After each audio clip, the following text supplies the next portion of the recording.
할렐루야. 네. 기도드리겠습니다. 참 좋으신 하나님 아버지, 우리 형편이 어떻든지 간에 관계없이, 우리 모습이 어떻든지 간에 관계없이 우리를 변함없이 사랑하시는 그 주님으로 인해서 우리 힘을 내어서 매일매일 살아갑니다. 너무나 감사합니다.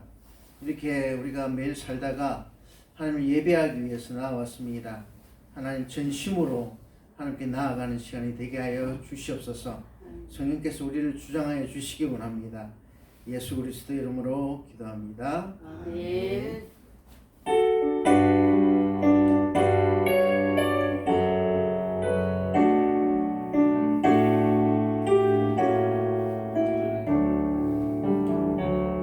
나 주의 도움 받고자 주 예수님께 빕니다.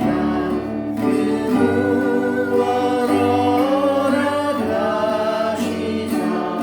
날 받아주소서. 내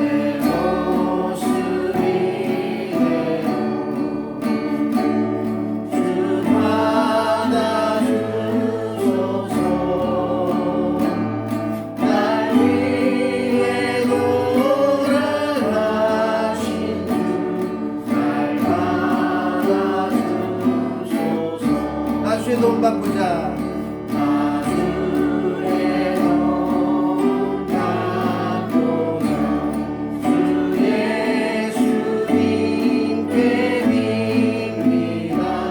그 구원 허락하시사 날 받아주소서. 내 모습이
내 모습 이대로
오늘이 이제 2025년도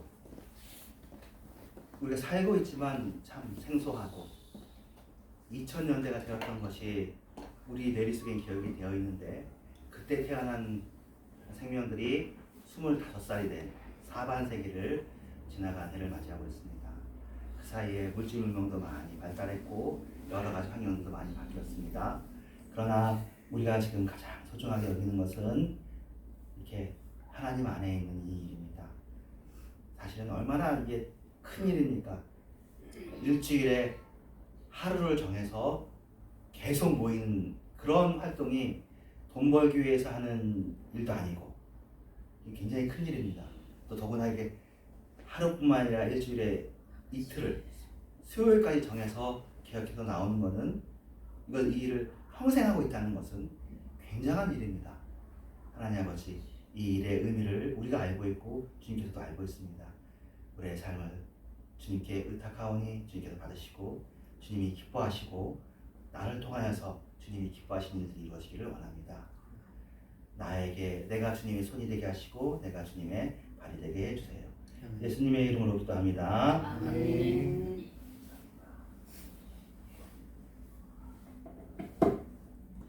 오늘 우리의 말씀은 잠언 9장 1, 2절 말씀입니다.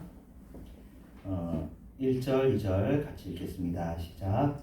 지혜가 그의 집을 짓고 일곱 기둥을 다듬고 짐승을 잡으며 포도주를 혼합하여 상을 갖추고. 네, 오늘도 좀 들을 만한 새로운 그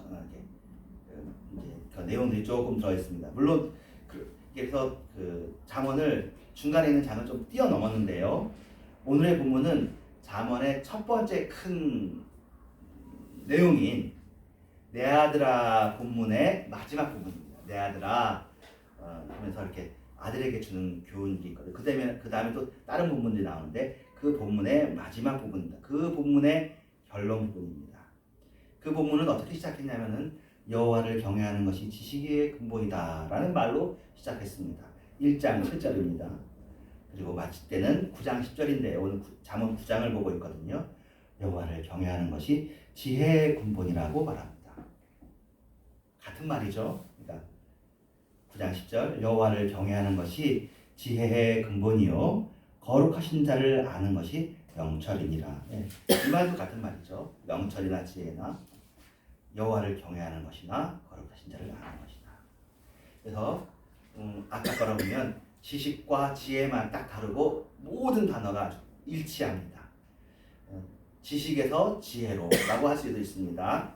지혜는 뭐죠? 여기 좀 이렇게 본다면 지식을 바르게 적용하는 것을 지혜라고 우리가 일상적으로 쓰잖아요. 지식은 knowledge고 쌓여져 있는 거고 그 지식을 어떻게 활용하느냐가 지혜인데 같은 말입니다. 같은 말. 바른 지식은 바른 지혜와 연결되고요. 그래서 잠언 전체에서 그리고 단락에서 가장 큰 주제에 그리고 우리가 명심하고 계시는 것은 이미 뭐 여러분 모르는 분이 없습니다. 하지만 다시 한번 이 시간에 생각할 것은 지식의 근본이 무엇입니까? 하나님 경외하는 것. 지혜의 근본도 무엇이냐? 하나님 경외하는 것. 그리고 근본은 무엇이냐? 우리가 시작이라고 했죠. 이 근본은 가장 중요한 것이며 시작점이기도 하다는 거예요. 이것이 하나님을 경외하는 것이다 라고 했습니다. 이것이 없어지면 참된 지식도 불가능하고 지혜도 불가능하다. 물론 참되지 않았다고 해서 유용하지 않은 건 아닙니다. 얼마든지 쓸모가 있습니다. 하지만 좀 더 뿌리까지 정말 우리가 안심할 수 있는 지식은 하나님을 경외하는 것, 창조주를 기억하는 것에서 시작합니다. 이것이 없으면 악하다고 했습니다. 이 악하다는 것은 뭐 사람들 수준에서 악한 것이 아니라 하나님 수준에서 악한 것이죠. 사람들 사이에서야 뭐 하나님 모른다고 해서 그 사람이 반드시 뭐 나쁜 짓을 한다고 그렇게 볼 수는 없거든요. 궁극적으로 그렇게 되겠지만 뭐 그렇지 이건 근본적인 이야기, 종교에 대한 근본적인 이야기라는 것이죠. 하나님을 경외함이 없는 지식과 지혜는 하나님 보시기엔 악하고 그래서 모든 삶이 철저히 악하다 이렇게 얘기할 수 있습니다. 이게 굉장히 신학적인 이야기죠.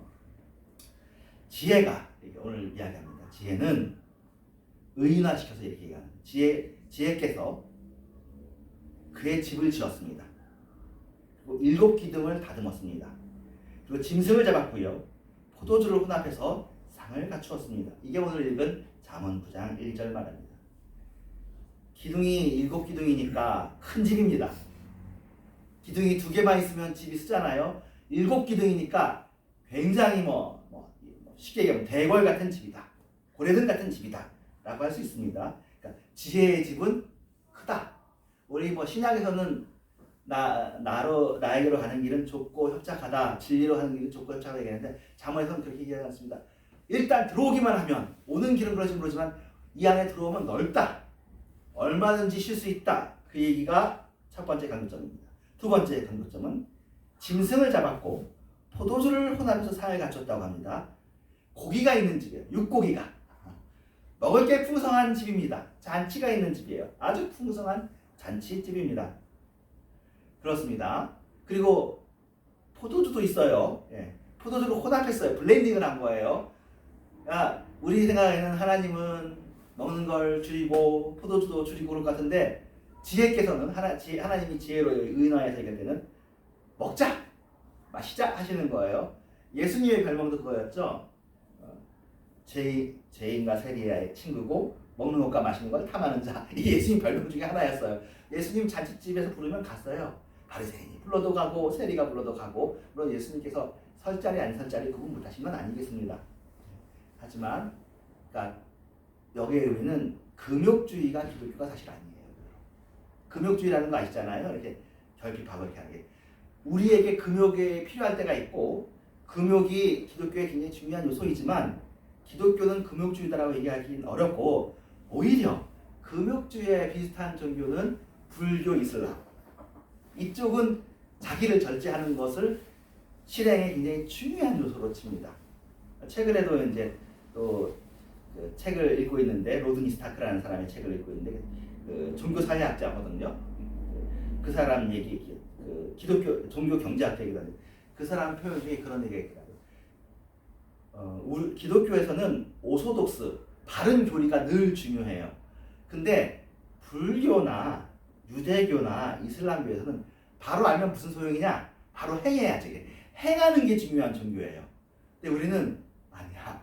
물론 행하는 것도 중요한데 바로 알지 않고서 행하는 것이 가능하겠느냐. 그러니까 우리는 굉장히 지혜를 강조해요. 그래서 우리는 신학이 존재하는 학문이고 유대교의 그 신학이 나중에 후기에 만들어지고 그렇지 않고요. 불교나 여기 유교도 신학이 없습니다. 신학은 어떻게 행동해야 되느냐는 굉장히 세밀하게 있습니다. 이슬람교도 마찬가지입니다. 그래서 우리를 정언 종교라고 해요. 바른 말을 중요시하는 종교. 거긴 정행 종교. 바른 행동을 중요시하는 종교입니다. 우리가 어떻게 보면은 정행 종교가 더 귀해 보이죠. 좋은데 우리도 정행을 해야 되는데 우리는 정행의 뿌리가 뭔지를 찾고 근원을 따져가는 종교인 것 같습니다. 자, 일단 지혜는 집이 넓습니다. 포도주도 먹을 줄 압니다. 고기도 먹어요. 참고로 우리나라 불교 대승불교에서만 고기 안 먹고 소승불교는 고기 먹습니다. 그리고 포도주 관련해 가지고 한국 교회는 이제 와인이나 이런 거 먹는 것이 일단은 주초를 구매해서 걸리잖아요. 그렇지만 유럽이나 미국에서는 포도주는 기독교의 음료였었고요. 번외로 커피는 이슬람의 음료였어요. 그쪽에서 발달했거든요. 초기에서 커피를 받아들이는데 중세교회가 굉장히 주저했어요. 저 이슬람교도들이 먹는 음료를 우리가 왜 먹냐? 나중에 먹어보니까 좋아.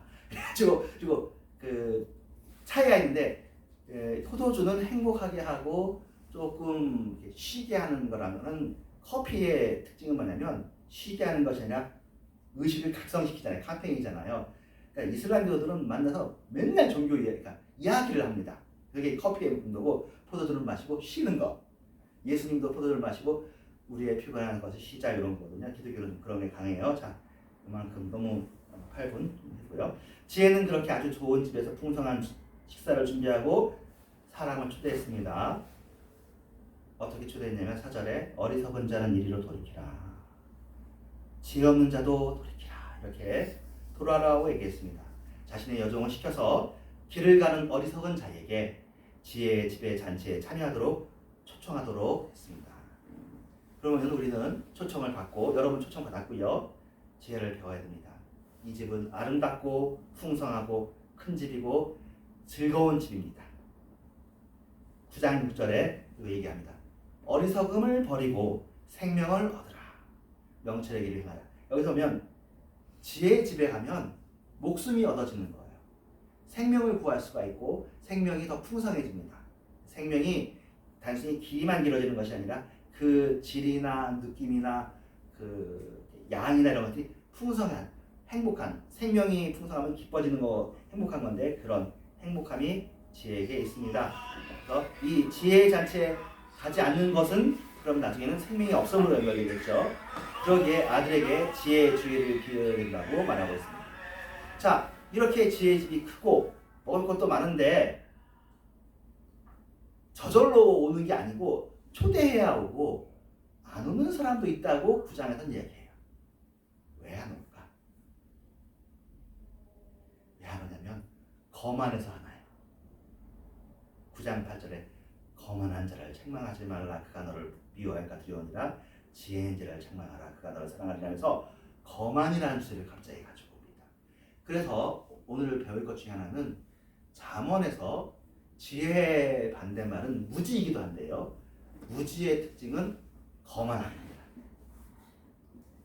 지혜로운 사람이 거만하지 않고요.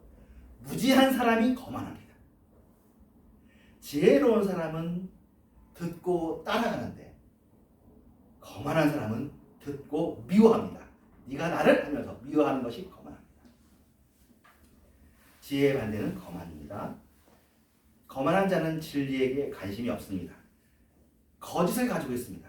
그런데도 교만한 겁니다. 그래서 교만하기 때문에 초대의 응함을 안 받습니다. 아무리 초대해도 초대라는 것이 와주세요잖아요. 존댓말로 이렇게 하는데 웬만하면 갈 텐데 교만하기 때문에 안 가는 겁니다. 듣지를 않습니다. 그렇죠? 거만한 자의 특징이 안 듣는 거죠. 듣는 귀가 없다. 예수님의 표현인 것처럼 듣지를 않습니다. 자기 말만 하는 거예요. 자기 생각만 있어요. 그리고 거만한 자들은 자신이 칭찬받아야 됩니다. 자신이 칭찬받지 않는 상황이 너무나 속상하고 못 견딜 상황입니다. 진리의 기준은 무엇이냐? 자기입니다. 나를 칭찬해주는 사람은 옳은 사람, 나를 나쁘다고 말하는 사람은 나쁜 놈이 됩니다. 자신이 진리의 기준입니다. 자신이 진리가 되어버렸습니다.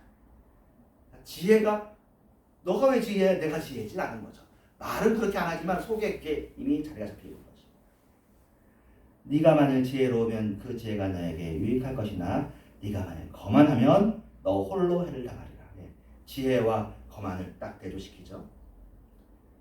그래서 지혜와 거만 사이에 궁극적인 분리가 있다고 우리가 생각해 볼 수 있습니다.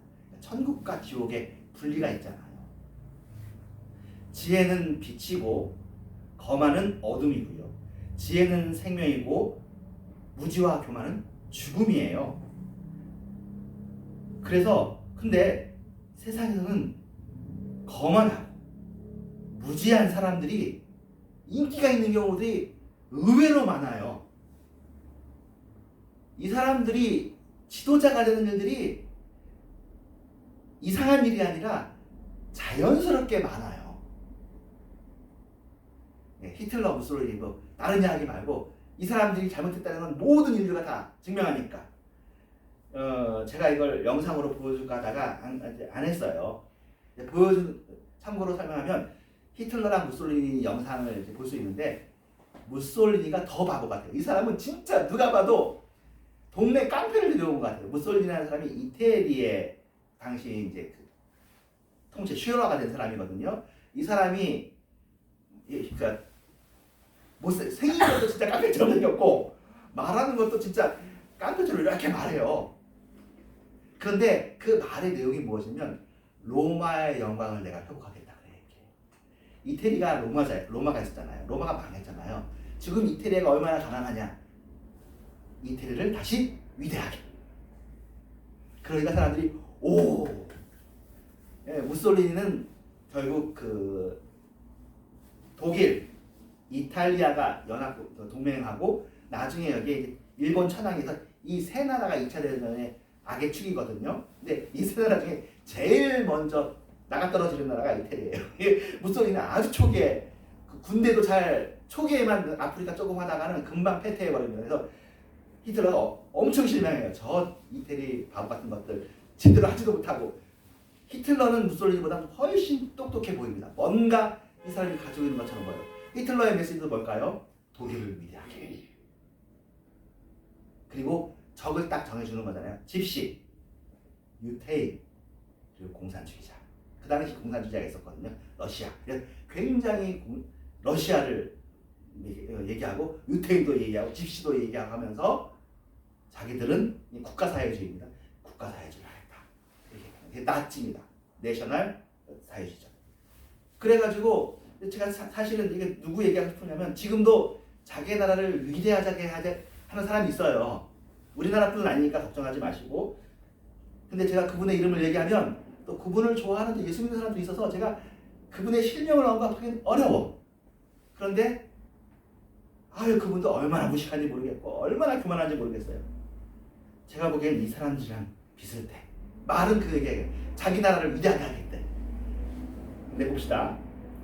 이단의 교주들도 정말 옆에서 보면 지나간다 보면 그 넷플릭스에 나는 신이다 그런 시리즈물이 있습니다. 거기에 뭐 정명석을 포함한 여러 사람들 나오거든요. 나오는데 진짜 무식해요. 진짜 무식해. 무식한데 따라다녀요.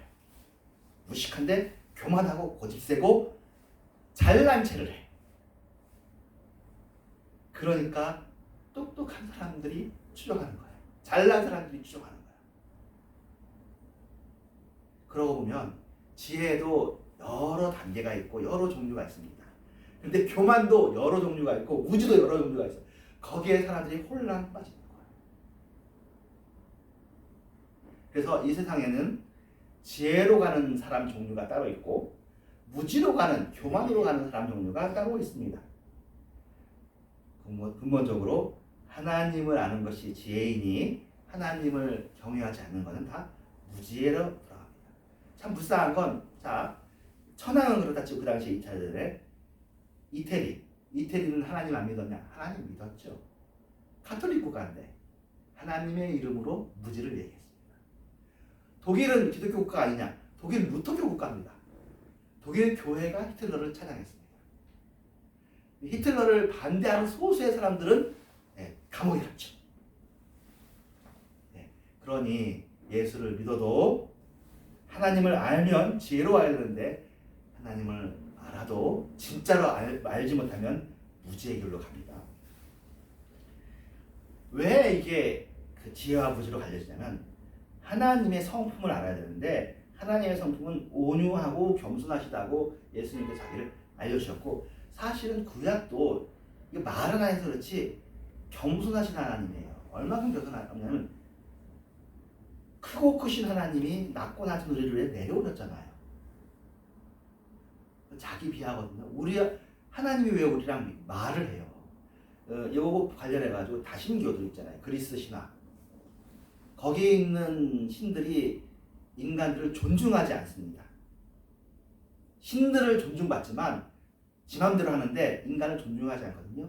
근데 기독교 이 구약의 하나님, 예수님까지 안 가도 구약의 하나님은 사람을 존중해요. 얼마큼 존중해요? 여러분 아시는 것처럼 요셉을 존중해서 거기까지 가시고 욥을 존중해서 거기까지 가시고 아브라함을 존중해서 따라가시고 한 사람을 존중합니다. 하나님은 왕 중에 왕이시잖아요. 그리고 사실은 하나님이 상대하시는 게 이스라엘은 그것도 얼마나 겸손한 일입니까? 그 당시 강대국은 바벨론도 있고 애굽이라는 뭐 수천 년 동안 있는 강대국이 있는데 그 나라의 존중을 받으면 하나님이 높임을 받잖아요. 그 나라에 우상이 있단 말이에요. 바로 바로 시침도 그렇고 라라고 하는 태양을 섬긴단 말이에요. 하나님 거기 관심이 없어요. 내비둡니다. 그리고는 조그만 아브라함을 불러서 그가 하나님을 믿도록 오랫동안 기다려서 훈련시켜서 아브라함과 이삭과 야곱의 하나님, 그게 하나님의 별명이 되잖아요. 우리가 지금 당연하게 생각해서 그렇지 전혀 당연하지 않은 일입니다. 이 시대 그 종교 중에 이런 종교가 없습니다. 그러니까 여러분 근본적으로 아셔야 됩니다. 우리 기독교는 온유한 종교여야 되고 겸손한 종교가 되어야 됩니다. 하나님이 그러하시기 때문에 온유의 반대가 강팍한 거죠. 강팍한 건 무지한 거예요. 교만한 것도 무지한 겁니다. 겸손의 반대. 마음이 강팍하고 교만한 존재로 하나님을 알고 있는 사람들이 많습니다. 하나님은 마음이 강팍해. 하나님은 예측 불가야. 하나님은 자기 하고 싶은 대로 해. 라고 생각하는 사람들이 지금도 많이 있습니다. 저도 이것에 대해서는 이제야 여러분에게 저도 깨달아서 얘기하지. 이거 저의 아주 가까운 분들도 다 이렇게 믿는 사람들이 많아요. 한국 총회에서도 신학교에서도 이렇게 여기는 사람들이 너무나 많습니다. 왜냐하면 하나님의 절대 주권을 얘기하니까. 칼빈도 사실은 물론 하나님의 신비가 있습니다. 알 수 없는 신비가 있지만 그 신비가 십자가의 신비고 삼위일체 신비지 강팍한 신비가 아닌데 하나님을 강팍하고 교만하게 여기면 자신도 강팍하고 교만하게 되어집니다. 그래서 많은 사람들이 하나님을 독재자라고 알고 있고 독불장군으로 섬기고 있는데 그건 자기가 독재하고 싶고 자기가 독불장군하고 싶어서 그런 겁니다. 하나님은 홀로 계시지만 성부, 성자, 성령 삼위일체 내에서 존중하고 교류하시는 그런 분이죠. 이미 하나님 내에 사회가 있는 하나님은 홀로 계시지만 홀로 계시지 않습니다. 독불장군이 아닙니다. 독불장군이 알라예요. 알라는 둘이 아닙니다. 딱 반대입니다. 이슬람교의 알라는 이름을 다 알 수가 없고요. 알라에 대해서 신학이 존재할 수 없어요. 이슬람의 알라는 조금 이렇습니다. 물론 자비롭지만 강팍하고 그만합니다. 쉽게 얘기하자면 그런 겁니다. 그리고 불교에서는 하나님 궁금해하지 말자 그래요. 네가 어떻게 사느냐가 중요하지 신이 뭐가 중요하냐. 네 마음의 번뇌를 해결하는 게 중요하다 그렇게 되거든요. 우리는 하나님께 무지 관심이 있고요. 그래서 쉽게 얘기하면 기독교는 우리를 창조한 창조주는 착해. 좋은 분이 우리를 창조했는데 이 세상이 이럴 뿐이야. 타락해서 그렇지 좋은 세상으로 우리를 창조되었고 좋은 세상으로 갈 거예요. 불교는 그렇지 않습니다. 이슬람도 그렇지 않습니다. 벌벌 떱니다. 우리는 벌벌 떨지만 그 하나님이 너무나 좋다고 얘기합니다. 하나님은 선악과를 따먹은 인류를 사랑하여서 목숨을 연명하게 해주셨습니다. 죽이지 않으셨잖아요. 그리고는 결국에는 구원하시잖아요. 이것이 안 보여지는 거예요. 그래서 예수 믿으시면서 그냥 교만하시고 목소리 크시고 강하시고 자기가 얼마 전에도 그런 얘기인데 자기 확신이 너무 강한 게 그 믿음이라고 생각하잖아요. 믿음이 없는 사람이 확신이 하나님의 정말 궁극적인 것은 사실은 어두운 그게 신비가 있습니다. 그런데 너무 하나님을 잘 아는 사람은 잘한다고 얘기하고 이게 하나님의 뜻이라고 너무 얘기하는 사람들은 그건 이제 무조건 무시하지는 말지만 조금 한번 두고 봐야 돼요. 그러니까 그 사람이 결국을 보고 하는 말이랑 하는 행동을 다 보고 들을지 말을지를 선택해야 됩니다. 그들은 그 무지한 사람들이 오히려 하나님의 공의를 대신 드러내는 집행자로 스스로를 여기고 하나님의 이름으로 구원을 해야 되는데 하나님의 이름으로 자기가 심판자가 되어지고 저주도 합니다. 하나님이 되어버리고 무지하고 교만합니다. 그리고 하나님은 성급하시지 않은데 이 사람들은 성급합니다. 급해 죽겠어 화가 나 있습니다. 하나님은 오래 참으시잖아요. 하나님은 화를 내시지 않는데 자기가 하나님보다 더 화나. 하나님보다 더 하나님이야 자기가. 보십시오. 가늠한 여인을 용서하시는 게 예수님이시잖아요. 명분이 뭐예요? 죄 없는 자가 쳐라 그런다고요. 근데 지금이 그러네. 지금은 그래 좋은 시대인데 과거에 무수히 많은 사람들이 내가 칠게요. 나는 죄가 없습니다 하고 치는 거예요. 잠언 9장 13절에 지혜에 반대되는 분이 나오시는데 미련한 여인이 나오십니다. 미련한 여인이 나오시는데 이분은 떠듭니다. 어리석어도 아무것도 알지 못합니다. 그렇습니다. 지금까지 얘기했던 것처럼 교만한 자, 무지한 사람의 특징은 떠들썩하는 것입니다. 아우 시끄러워 죽겠어요. 시끄러워. 그래서 사람들이 우수수가 무엇인가 있는 것 같고 대단한 것 같은데 아무것도 알지 못합니다. 그래서 같은 이야기 하고 또 하고 맨날 들으면 그 얘기만 해. 근데도 사람들이 그게 뭐 있나 싶어가지고 미련한 자의 말은 그렇습니다. 그래서 자기 집 문에 앉았습니다. 9장 13절에 성은 높은 곳에 있는 자리에 앉았습니다. 예, 권력을 상징합니다. 다 앉아가지고 나는 앉아서 군림하겠다 그렇습니다. 힘으로 군림하려고 합니다. 무지한 자는 자신의 무지가 드러나기를 원치 않아요. 그리고는 이 잔치에 참여하는 사람도 나도 저 의자에 앉아야지 하는 욕심이 가득하고 권력력이 가득합니다. 그러니까 여기는 힘을 숭배하는 사람입니다. 권력을 숭배하는 사람들입니다. 그리고는 자기 길을 바로 가는 행인들을 불러서 잠언 15절에 근데 사실은 아까도 그랬어요. 지혜도 초대하잖아요. 무지도 초대하는 거예요. 그런데 무지가 초대할 때는 자기의 길을 가는 사람을 초대했대요. 멀쩡한 사람들, 자기의 행위를 잘하고 있는 사람들을 자신의 잔치로 불러요. 그래서 그 사람들이 또 초대가 돼요. 그래서 무지의 잔치에 들어가요. 그 사람들이 멀쩡히 자신의 일상생활 잘하다가 무지한 데에 들어갑니다. 왜 갑니까? 자신의 길이 옳다는 확신이 없으니까. 여러분들은 하나님 안에서 여러분의 삶이 옳다는 그 옳다는 확신이 막 의롭다는 확신이 아니라 이웃을 보러 하지 않는 하나님께서 내게 주신 이웃으로 족하다. 지족하는 마음이 있으면 경건이 큰 이익이 된다고 생각하거든요. 우리의 자리, 삶의 자리가 여기일 수도 있고 높을 수도 있고 낮을 수도 있고 왼쪽일 수도 오를 수도 있지만 그 길을 신실하게 가면서 주님을 바라보는 게 하나님이 원하시는 삶입니다. 이 세상이 빈부가 있거든요. 근데 비난 데 처해도 감사하고 부한 데 처해도 감사하고 고린도후서에 나오는 그런 건데 무지가 초대할 때 사람들이 뭐냐면 나한테 오면 준다 그러거든요. 나한테 오면 부자가 되고 나한테 오면 힘이 있어지고 그렇게 강하게 얘기합니다. 떠들썩하게 얘기하니까 그래 나 그러지 않아도 내 삶이 만족스럽지가 않았어. 내 삶이 행복하지가 않았어 하고 쫓아가는 거예요. 잠언 9장 17절에 그들의 먹는 것이 무엇인지가 밝혀집니다. 그들은 뭘 먹고 있냐면 물하고 떡 먹어요. 근데 그 물하고 떡이 어떤 떡이냐면 도둑질해 먹는 떡, 물, 몰래 먹는 떡 요거 먹고 있는 거예요. 지혜에는 고기도 있고 포도주도 있잖아요. 여기는 먹을 것도 없어. 말은 먹을 것이 있다고 했지만 실제로는 겨우 이 정도 먹으면서 아까 지혜의 잔치에는 각종 고기가 있습니다. 먹을 것이 풍부했습니다. 무지의 잔치는 먹을 것이 없습니다. 그리고 그것마저도 부족해집니다. 그래서 도둑질을 해야 될 정도입니다. 신기하게 독재하는 나라들은 가난해집니다. 독재할수록 독재자만 부자가 되고 나라의 경제가 자꾸 부도가 나고 망가지고 어려움이 생깁니다. 독재하는 나라의 경제가 좋아질 수가 없습니다.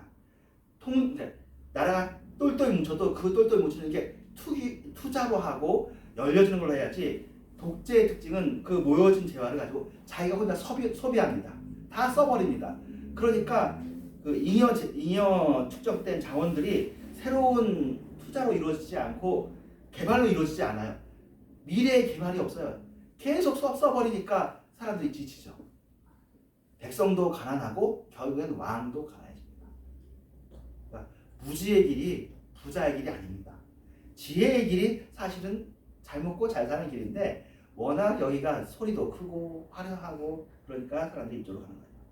그래서 히틀러와 추종자들이 결국에는 독일을 완전 망가뜨렸고 무솔리니가 완전 망가뜨렸고 천황이 완전히 망가뜨렸어요. 그래서 거만한 자 추종하지 마십시오. 지금 현재도 제가 아까 말한 그 나라도 그 사람이 되고 난 후에 부족한 게 한두 가지가 아니라고 그래요. 이것도 부족해서 달라고 그러고 저것도 부족해서 달라고 그러고 앞으로 또 부족해서 또 달라고 할 거예요.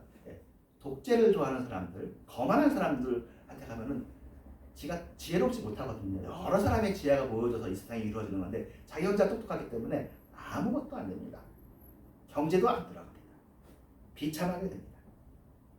잠언 9장 18절에 오직 그 어리석은 자는 죽은 자들이 거기에 있는 것과 그의 객들이 서울 깊은 곳에 있는 것을 알지 못하느니라. 예, 죽은 자들의 잔치입니다. 죽을 자들의 잔치입니다. 거만한 자들의 세상은 자기 자신으로 가득하기 때문에 사랑이 없고 분노가 가득하고 서로가 서로를 경쟁 상대로 여깁니다. 그래서 자기 자신으로 가득한 세상은 결국 천국이 아니라 지옥입니다. 죽음입니다. 천국은 사랑과 용서가 있는 곳입니다. 사랑과 용서가 있는 곳이 천국이고 사랑과 용서가 없는 곳이 지옥입니다. 정죄가 있는 곳이 지옥이고 구원이 있는 곳이 천국입니다.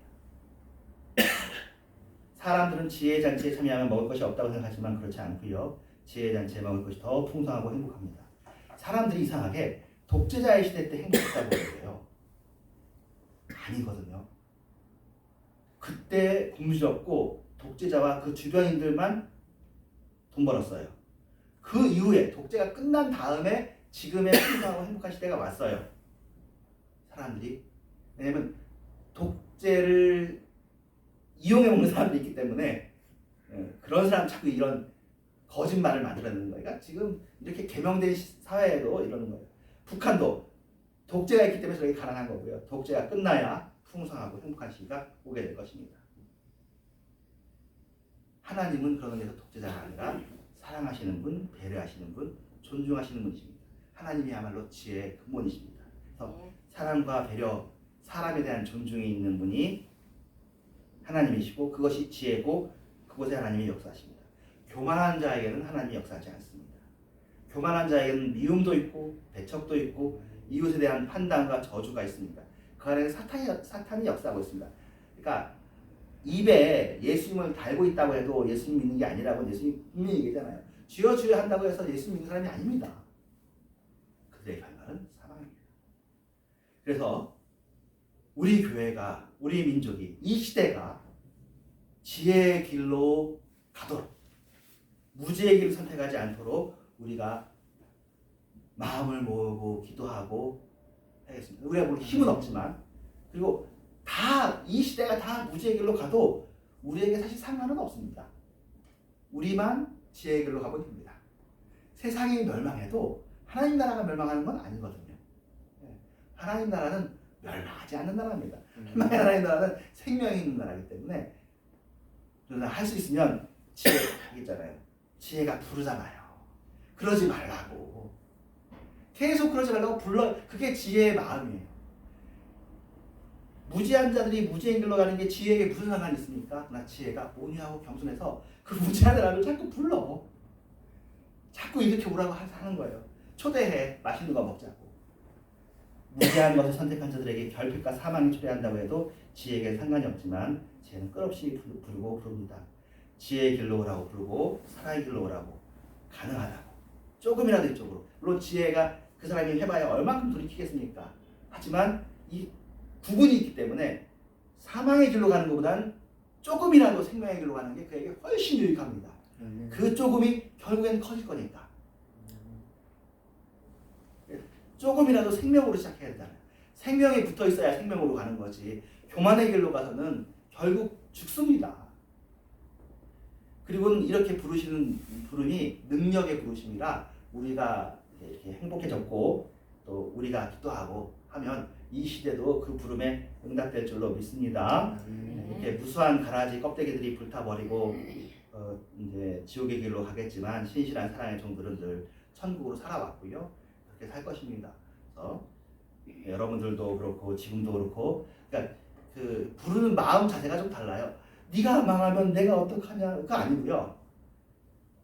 네가 망하면 난 상관이 없어. 하지만 그렇지만 그래서 사랑이라고 말하는 거예요.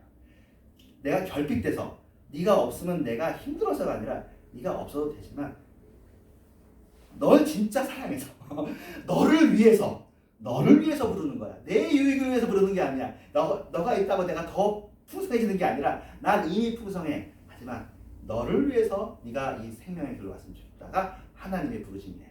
하나님이 우리가 필요해서 부르시겠습니까? 우리가 없으면 하나님이 뭐 굶주려 죽나요? 전혀 아니지만 네 인생이 네 생명이 그렇게 죽음에 있으면 그게 되겠냐? 난 행복하고 난 좋으니 내 세계로 와라. 그렇게 하시는 겁니다. 전도도 결국 그런 것이고 교회도 거기도 그렇고 교만한 자들 책망할 필요도 없습니다. 내비두십시오. 갈 길을 갑니다. 하지만 기도하면서 기꺼이 회개하면 천국이 준비됩니다. 회개하지 않는 자들에게 제발 부탁해요. 천국에 와주세요. 그러지 않아도 됩니다. 부탁하지 않아도 돼요. 하지만 맛있는 게 있다고 얘기해도 되고요. 좋은 게 있다고 얘기해도 되고 예수님이 좋은 분이라고 얘기하셔도 됩니다. 저 자세로 천국을 팔지 마시고 세일즈 하지 마시고 보험 세일즈 하는 사람들 아니니까 왕의 대리인으로 왕의 사자로 그렇게 행복하게 그리고는 여러분 그 뒤돌아 사는 사람들에게도 기도하면 기도가 통합니다. 유효한 부르심입니다. 사랑이 이겨요. 여러분이 사랑하는 사람들 기도하면 돌아옵니다. 제가 생각하지만 저희 교회에 있는 분들이 다 지금 그동안보다 지금이 더 신앙이 깊어지셨고 앞으로 더 신앙이 깊어지실 것입니다. 여러분이 생각하는 사람들도 여러분의 가족들도 지금 딴 길로 가는 것 같지만 걱정하지 마십시오. 옵니다. 네. 유효한 부르심, 능력 있는 부르심, 구원의 부르심으로 부릅니다. 그동안 이렇게 했던 것들이 다 그들에게 실력이 되어지고 좋은 것이 되어질 것입니다. 믿음을 가지고 기다리시길 바랍니다. 네. 주기도문하고 업무로 마치도록 하겠습니다. 하늘에 계신 우리 아버지여 이름이 거룩히 여김을 받으시오며 나라의 마옵시며 뜻이 하늘에서 지는 같이 땅에서 이루어지이다. 오늘날 우리가 양식을 주시고 우리가 우리에게 죄지은 자를 사하여 준 것 같이 우리의 죄를 사하여 주시고 우리 주시는 하나님 하시며 다음 날에서 거부서 내가 나라와 권세와 영광이 아버지께 하오니 싸움나이다. 아멘.